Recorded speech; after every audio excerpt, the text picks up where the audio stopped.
Well, I'm not gonna play f3 against you. So I'll just play my usual stuff. E4. I don't know, maybe he'll change openings every game. Or I don't know if he'll repeat knight f6.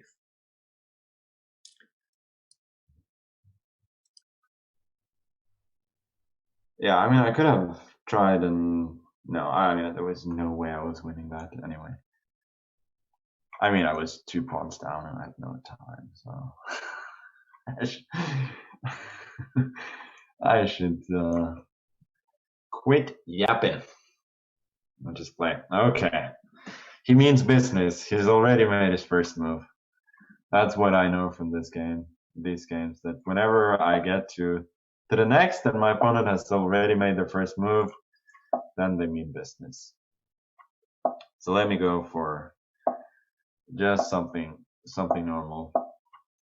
And speaking of normal, he plays the Italian, and indeed, what could be more normal than that?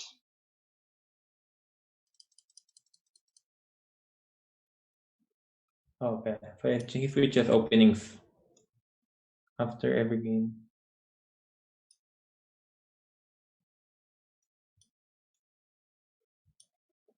Yeah, I played d4 too many games already.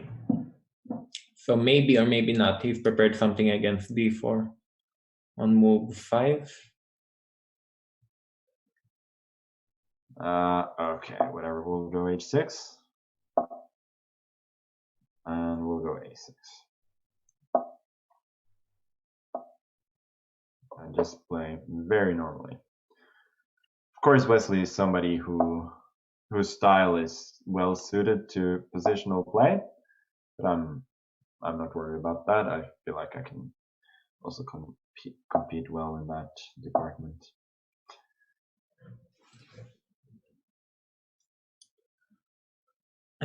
So I'll play the slow Italian instead. Yeah.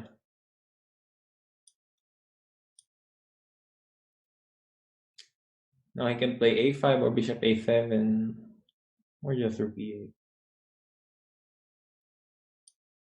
Bishop e6. Oh, bishop a7. Let's play like our good friend Anish Giri. Yeah,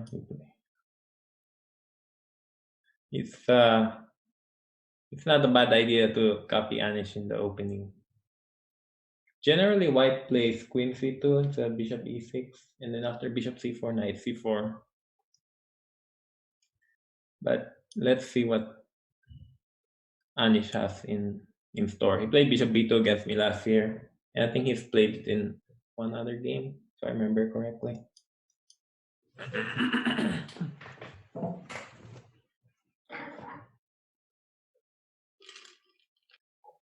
So I'm going for the standard plan of just going bishop e6 and exchanging those, and then trying to get some play in the center. I had this against Ding, and he played c4, I believe. Then I went a5, and we had ourselves a complicated fight. I guess d4 is sort of more normal. I go knight g6 in order not to trap my own rook. And c4, interesting. I should be into details here, but evidently I'm not.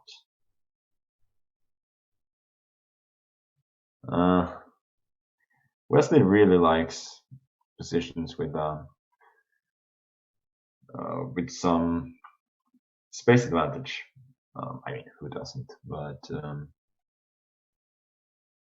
I don't really know what I can do about it. Let me go a5. Whether it's good or bad, it's at least throws a bit of a spanner in the works. I guess it didn't because he went b5 immediately.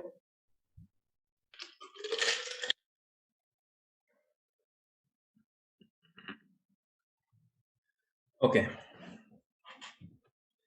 Hopefully, I can win a few games. But being down on the match, losing the first two games, never a good sign, especially in a short match of 10 games.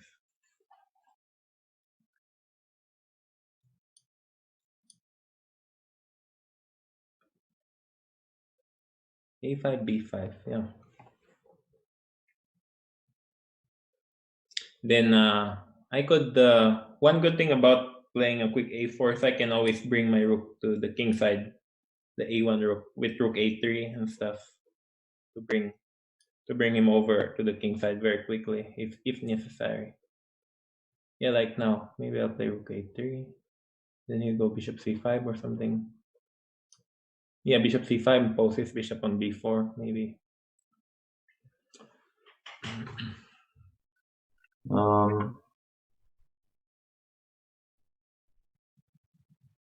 I guess I can take with some more credibility. We'll go rook E8, I think, and if knight F5, I go knight G5 and hope for the best.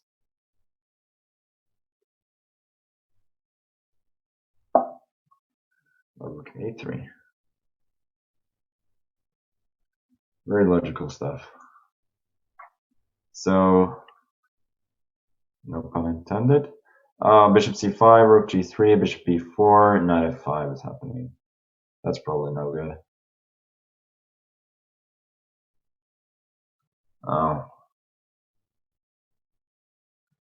This may have been an important miss by me.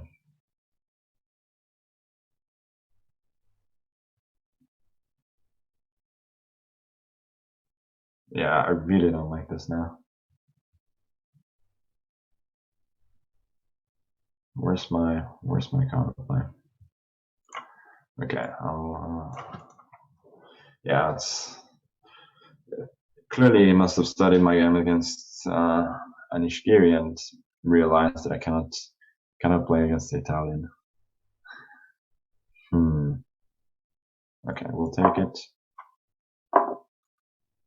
Just to try and get at least some semblance of stability here. Rook E6, I don't know, Queen E7 next. It's a bit yucky. Yeah, so one good thing about the match is I'm always ahead on the clock, like a minute in the opening, a minute and a half. But then in the end, he's just so much better when in the end game or in critical positions.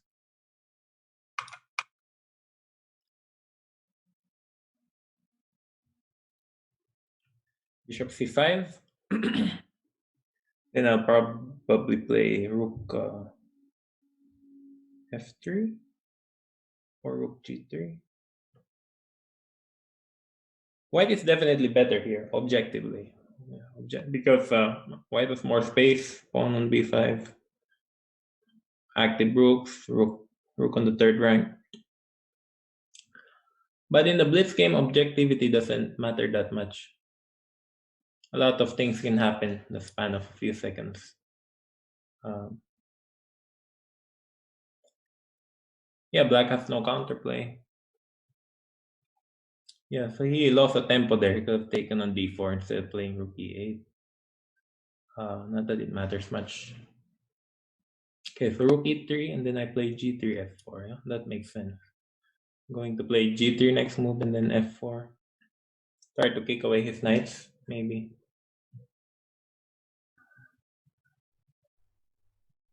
I'm hoping that after like rook g3, queen e7, it's not that easy for him to protect everything. Okay, now after, yeah, okay, let's go b6 first, try and be a bit flexible. Then maybe knight d7 to c5.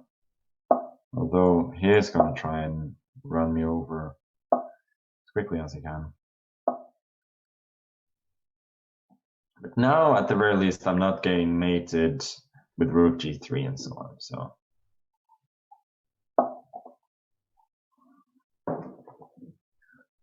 I'm getting mated this way instead. That is, of course, a bit unpleasant. Okay, I'll go knight c5. Pretend like everything's fine. It's all good. It really isn't, but I'll pretend. Obviously, f5 can be met by knight e5. h4, I'll go queen d7. Just knight f3.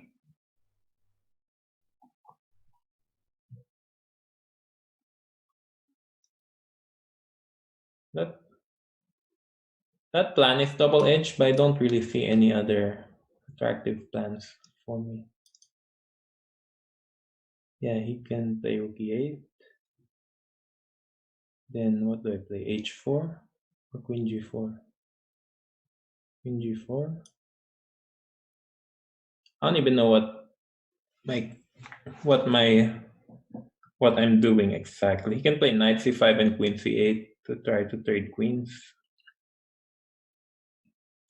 Yeah, he'll probably go for that. So h4, he has queen c8. Knight f3. Okay, knight f3. Oh wait. Okay, I hang the pawn on a4, but don't know if that's too important. Maybe he can take the pawn on a4. Yeah, this is unpleasant. Okay, I'll go queen d7 and beg for mercy. Knight a4, I have knight h4.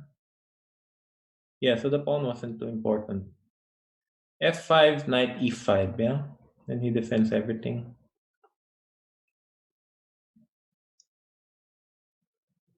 Bishop c5, queen g4, hg4, dc. That looks very good for me. Don't know. Queen h5, knight takes e4, f5, knight e5.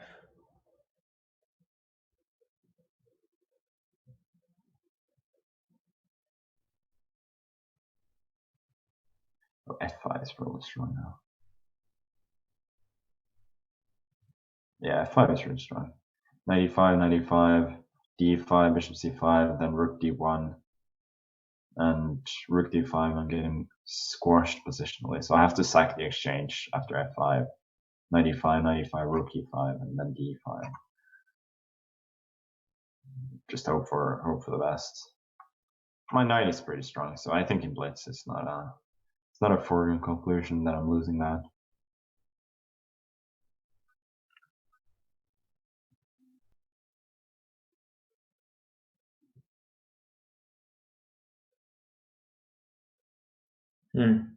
Such a confusing position. d5, rook d1,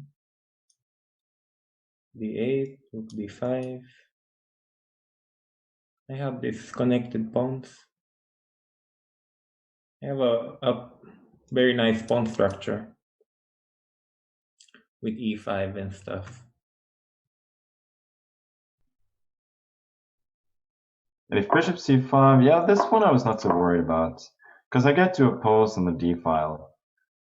If he had time for rook d, oh yes, rook d5, but is this really so scary? First of all, I can take it. I don't think I should, but I can go knight e7 and then this is his point. Okay, I missed that. Nicely played. Okay, I'll go f6. This is very dicey now.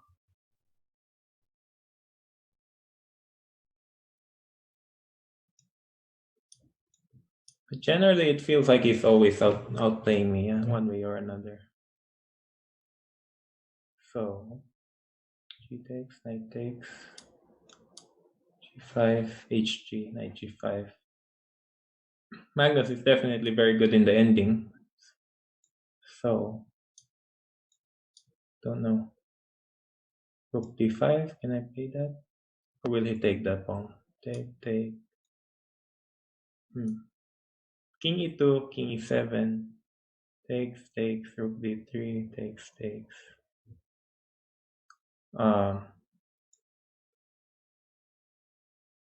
Yeah, I'm quite confused here. Do I take on d8? Do I play rook d5? Rook d5, cd. B8. Rook D5 now. What does that do exactly? Don't even know. He can take Rook D3, Knight E7, maybe. I have Knight G5 and Knight E6. Check. King somewhere, Knight E6.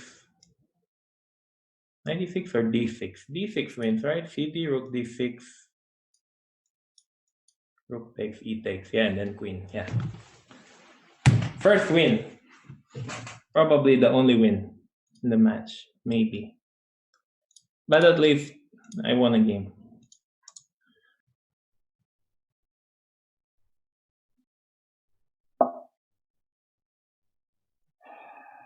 Yeah, this is certainly no good.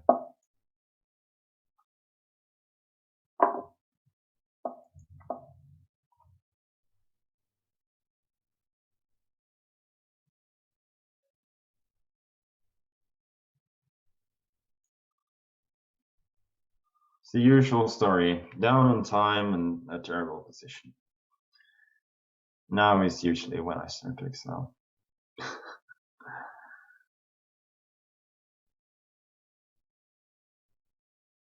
Doesn't have an immediate kill at the very least.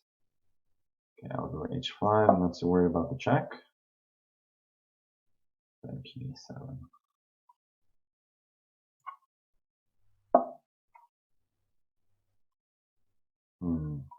Okay, I'll take it. Rook d8. Knight e7. Is this really so bad? Probably is.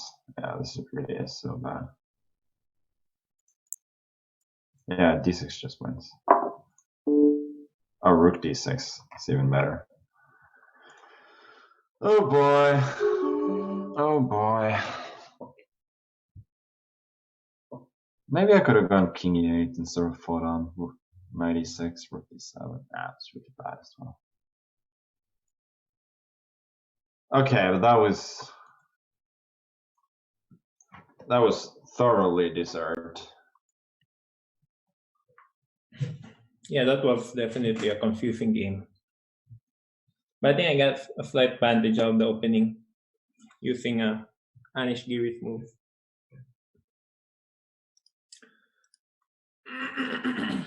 Yeah, so our friend Anish Giri is very good in the openings.